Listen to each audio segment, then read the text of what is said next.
everyone, welcome back to Sydney and Starlet, and if you are new here, welcome, enjoy the videos. So today, me and Sydney are going to be reading Walt Disney, The Great Mouse Detective. So let's get started.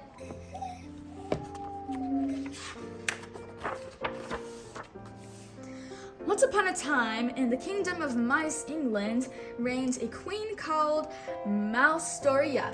In the year 1897, she had ruled her people for many long and happy years, and the celebration was to take place at her palace in honor of the 15th year of her reign. From all corners of the world, her loyal subjects flocked to the city of London to honor their beloved queen at the palace gates. The most courageous of them was Dr. Dawson. He had traveled all the way from India on rough and dangerous seas, fighting ferocious winds for many, many months. He arrived at last on the eve of the celebration.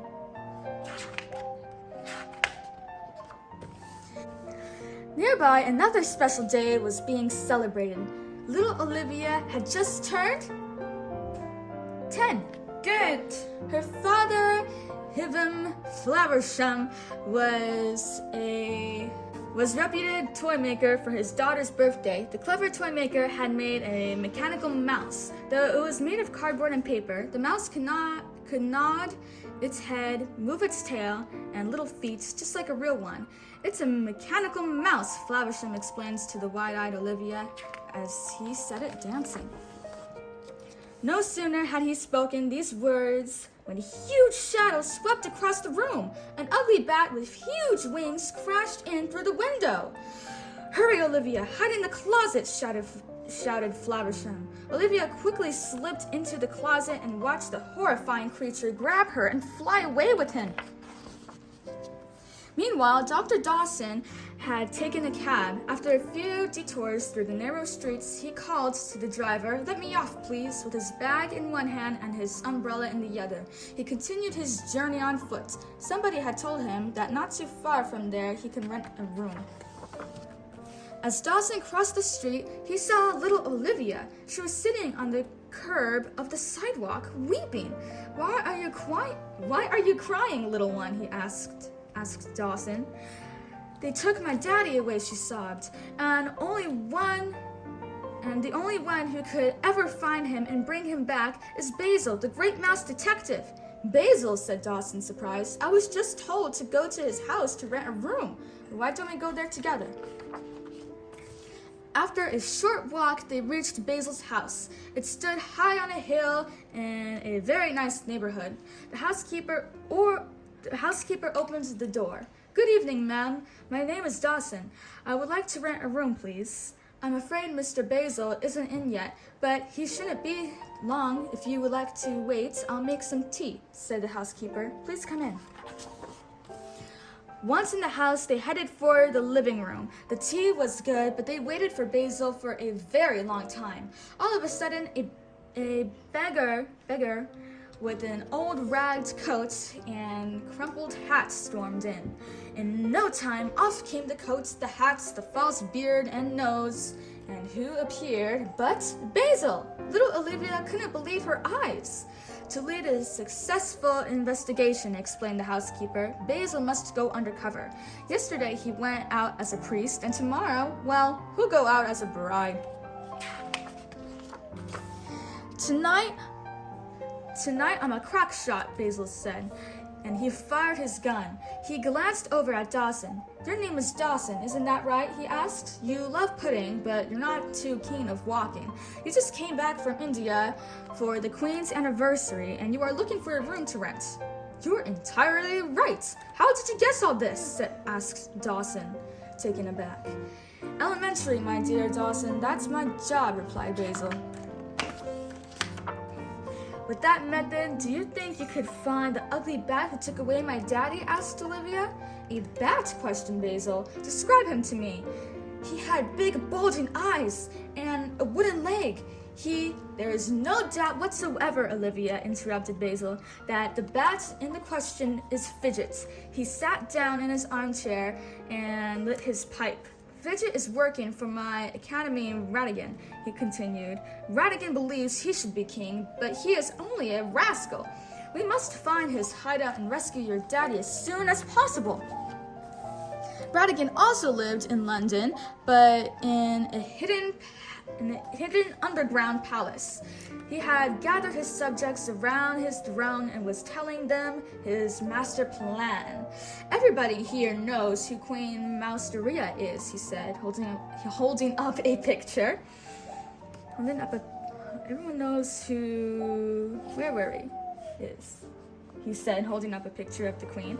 I have decided to kidnap her. We need a king to rule the mice, not a queen, and that king's to be me, Radigan struck his chest. Tomorrow, at the celebration, we will make everyone believe she has chosen me as her successor.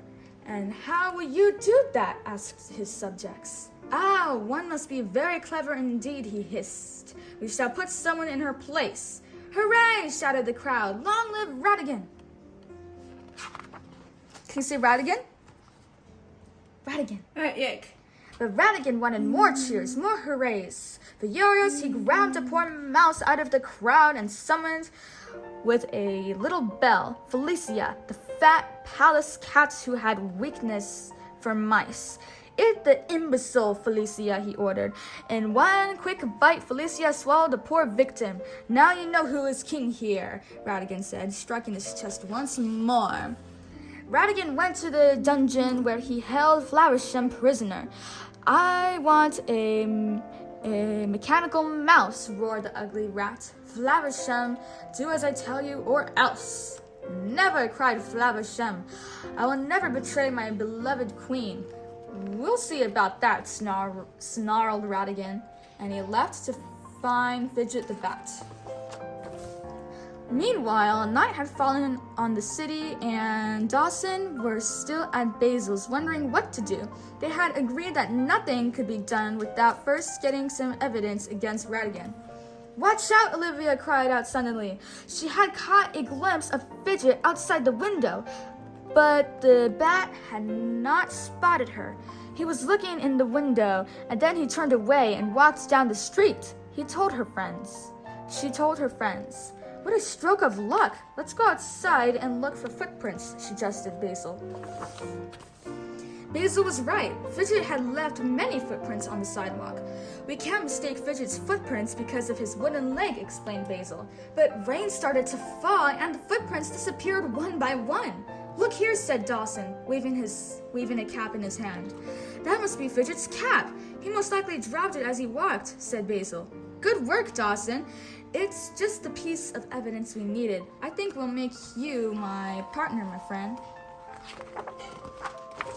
Only a dog can trace the owner of this cap, said Basil. Olivia jumped with fear.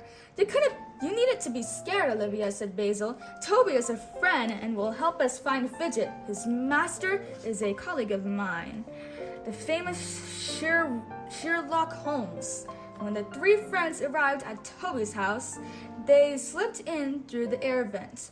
Toby immediately smelled their presence. Hello, Basil. What can I do for you? He asked. Could you sniff this cap for us? Asked Basil. We need to find its owner, Fidget the Bat. Toby sniffed the cap several times. Phew! It doesn't smell very good, does it? I don't think we'll have any difficulty finding Fidget, he exclaimed. Toby followed the scent through the streets, passing squares and crossroads, with the three friends riding on his back. Finally, he stopped in front of a toy shop. Do you see this toy shop? He asked, pointing to a house. I am absolutely positive Fidget is in there. Toby was right.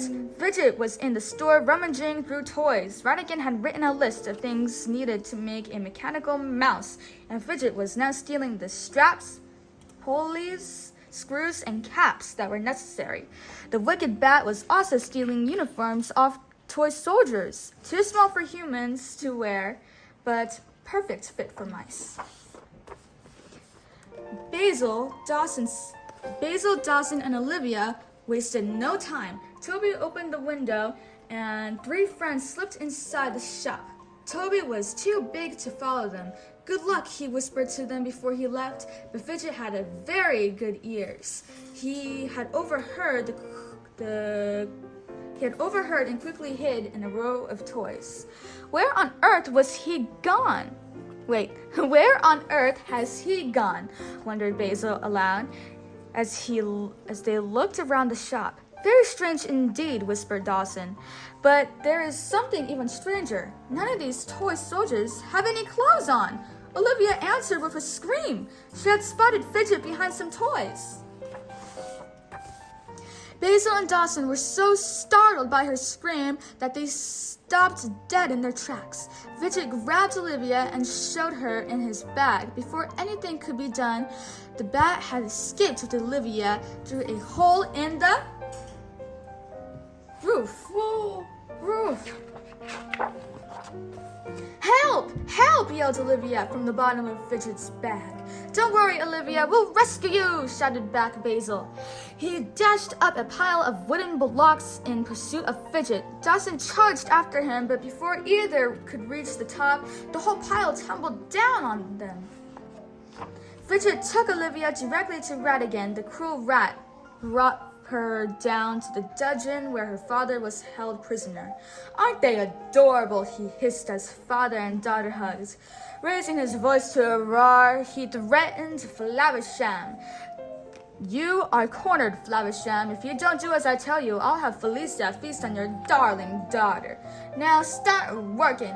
Torn by Ratigan's threats, Flavisham started to work on the mechanical mouse. Meanwhile, in the shop, the great Basil had far from given up. As soon as he recovered from his fall, he picked up the list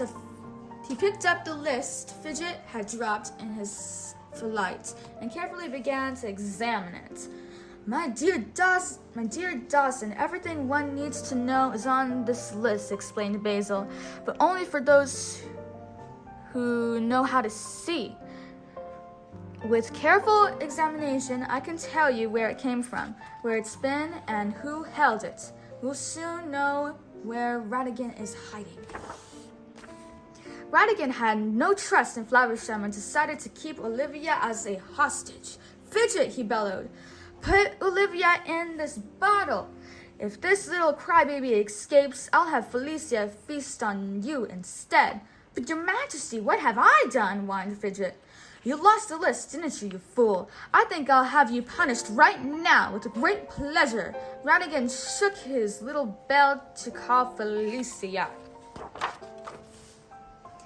Felicia came running, eager to please her master. At the sight of Fidget, the greedy cat licked her chops. She caught hold of the frightened bat with his wooden leg with a great big clunk.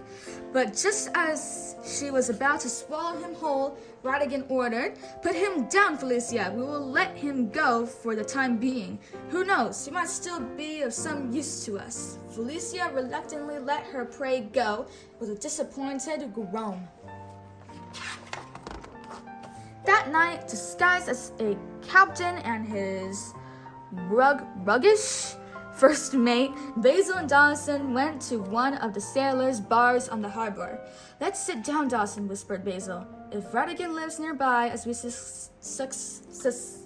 suspect, someone here will no doubt mention him. Let's listen carefully." The sailors were saying a very catchy tune, and Dawson, a little tipsy, wanted to join them. Singing along, he jumped on the piano, and in no time a fight broke out in the bar room. Hats, shoes, chairs, tables, and even the piano were flying across the room. What a mess! But Basil, undaunted, slipped behind the counter and called out to Dawson to follow him. "Something tells me that Fidget escaped through here," he said, lifting a trapdoor. "Soon we will catch up with him." Basil and Dawson lowered themselves into the opening. That then followed a flight of stairs down to the city sewers. The old walls of the port reeked a horrible stench, and they could not see anything in the pitch dark. Be careful, warned Dawson. It's very slippery. Quiet, whispered Basil. Over there. Did you see Fidget standing in the doorway? Basil pointed to a ray of light. How strange. It looked as if Fidget wanted us to see him. Slowly they crept towards the door. In their excitement, Basil and Dawson threw caution to the winds. They opened the door and saw Olivia trapped in the bottle. Before they could free her, they were surrounded by Ratigan's guards. Rats, exclaimed Basil. It's a trap. What a fool I am. I should have guessed this was a trick. You're right, my dear Basil, snickered Ratigan, as guards bound Basil and Dawson with ropes. You are indeed a fool. Even geniuses make mistakes. I, for instance, expected you at 8:30, and it's only 20 past. But you arrived just in time to celebrate a marvelous little invitation of which I am very proud, he continued with a wicked smile. Be a good sport, my dear friend, said Ratigan, wringing his hands with pleasure. Wouldn't you like to know how this ingenious mousetrap works? It's a true work of art. Oh, but you don't look so comfortable, do you? It's a little too tight? I am so sorry. Don't be too upset. Your worries will soon be over. With that, Ratigan broke into hideous laughter. Ha ha ha! With an ugly smirk on his face, Ratigan explained the gadget to the two friends. I first set the needle on this record and bingo, the whole mechanism begins. The record player's arm tugs at the thread as the record plays. The thread pulls over this glass and lets this marble loose. The marble rolls down this miniature slide and snap! The spring is released, cutting off your heads. Brilliant! And just to be on the safe side, he continued, this crossbow will shoot the trap. The trap is released, the axe will chop you in half, and the anvil will crush you to pieces. Do you see this gun? Ratigan asked with a smile. In case you hadn't noticed, dear friends, it's pointed at you. Ha ha ha! Ratigan burst out laughing and started to play the record. With an evil gleam in his eye, he added, by the way, Basil, do you recognize this tune? It's the Executioner's Tango. Tango? Tango! Enjoy! While Basil and Dawson were in this terrible predicament, Queen Mousteria received an enormous gift from Ratigan. Oh my, she exclaimed as she opened it. A full-size replica of me! What a thoughtful gift! This Ratigan is a true gentleman. To the Queen's surprise, the statue started to move. Kings and queens have had small and large statues of themselves, but I never had heard of a moving statue. How delightful, said the Queen as she moved closer to examine it. She did not see Ratigan in the adjoining room operating the statue. Get a hold of her, shouted Ratigan at the Queen's two guards. The Queen couldn't believe her eyes. What? My own soldiers! Stop! She yelled in vain. Little did she know that these were not her soldiers, but Ratigan's accomplices, dressed with the costumes Fidget had stolen from the toy shop. Wasn't it a brilliant idea to steal these uniforms, Fidget? Asked the delighted Ratigan. But I was the one to carry your ideas, said Fidget. Shut up, you bat, snarled Ratigan. Without another word, Fidget picked up the Queen and carried her away like a bag of potatoes. Back in Ratigan's secret chamber, Basil had an idea. Our only chance is to release the spring before this dreadful music comes to an end. Let me think. Dawson, when I tell you, kick as hard as you can. Now, he shouted to Dawson, and they both started kicking. After a few kicks, the trap released the spring just in time for the marble to keep it from snapping off their heads. The axe fell right between them, cutting them free. Before the crossbow and gun could shoot them or the anvil crush them, the two friends had fled.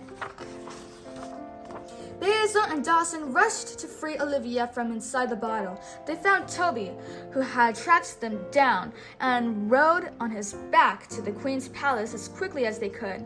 At the palace, Fidget was about to throw Queen Mouseteria into Felicia's hungry mouth. With a quick jump, Basil caught hold of the Queen, while Toby, with a formidable roar, chased a terrified Felicia out of the palace. The Queen was saved! Meanwhile, in the palace's meeting hall, the fake queen was addressing her people.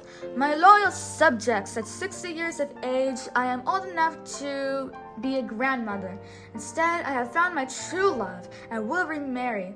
Redigan will soon become my husband. As a wedding gift, I wish him to reign in my place. The crowd was at first surprised, but they trusted their queen, and soon the halls was filled with cheers and applause.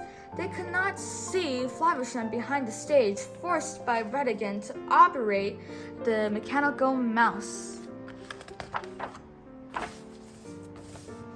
Redigan entered the stage in a sumptuous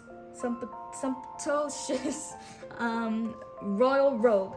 He smiled triumphantly at the crowd, waiting for their applause, but they had recognized him and shrunk back in terror.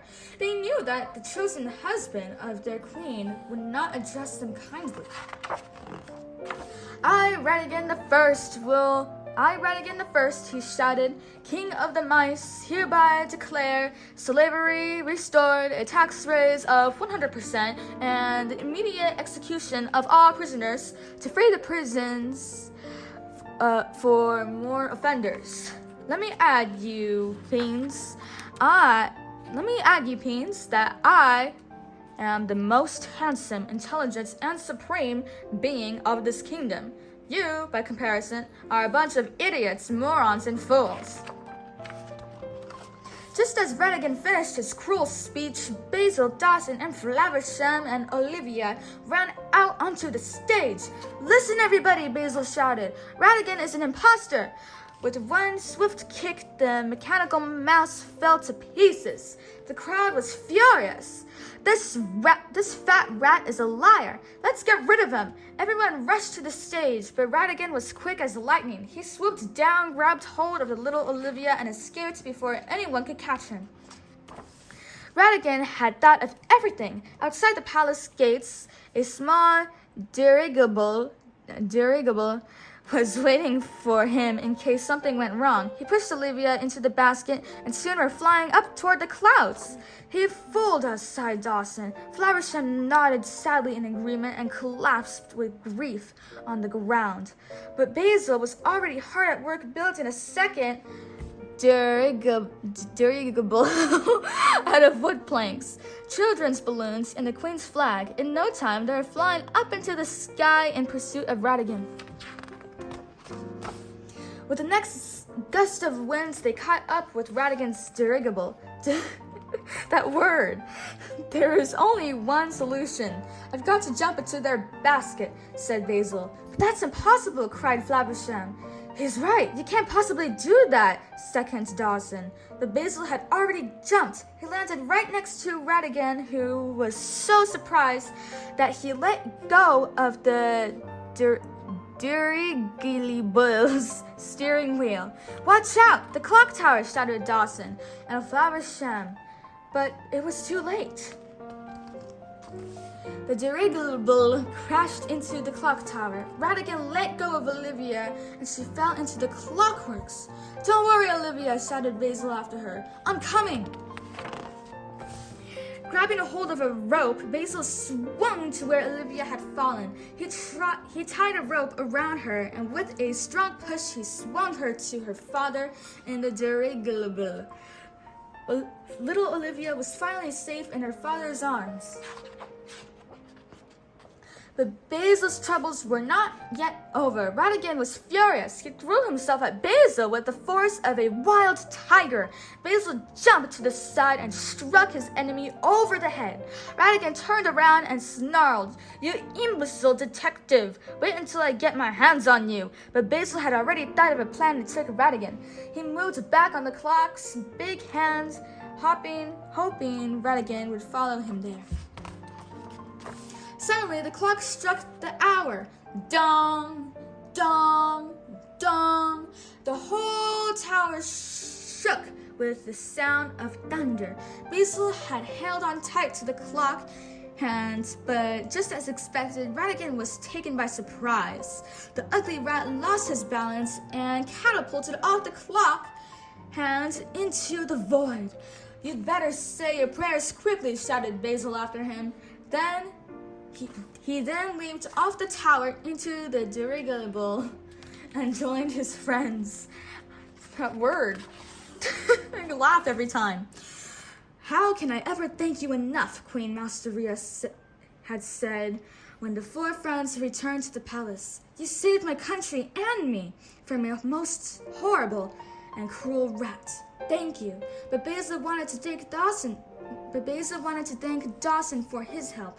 "My dear Dawson," he said with a smile, "without your help, I wouldn't have been able to save the kingdom or mice from the scoundrel Ratigan." But that wasn't all Basil had to say. "How would you like to become my associate, Dawson?" he asked, holding out his hand. "I was hoping you would ask me," Dawson replied. And with a strong handshake, the world's most famous detective team was formed. Basil, the great mouse detective, and Dr. Dawson. The end. So that is it for today's video, everyone. We really hope you all enjoyed it. We'll see you all next time. Bye bye. Bye bye. Bye bye. We will see you all next time. Bye bye. Bye bye. Now Sydney has to pick out her favorite page. I hope you liked my little tune, my little song. Which page is Sydney going to pick? Which page is her favorite? Which page? Which page gets Sydney's approval? Which page? Which page? Which page? Which page? Boom, boom, boom, boom, boom, boom, boom, boom. Which page? Which page?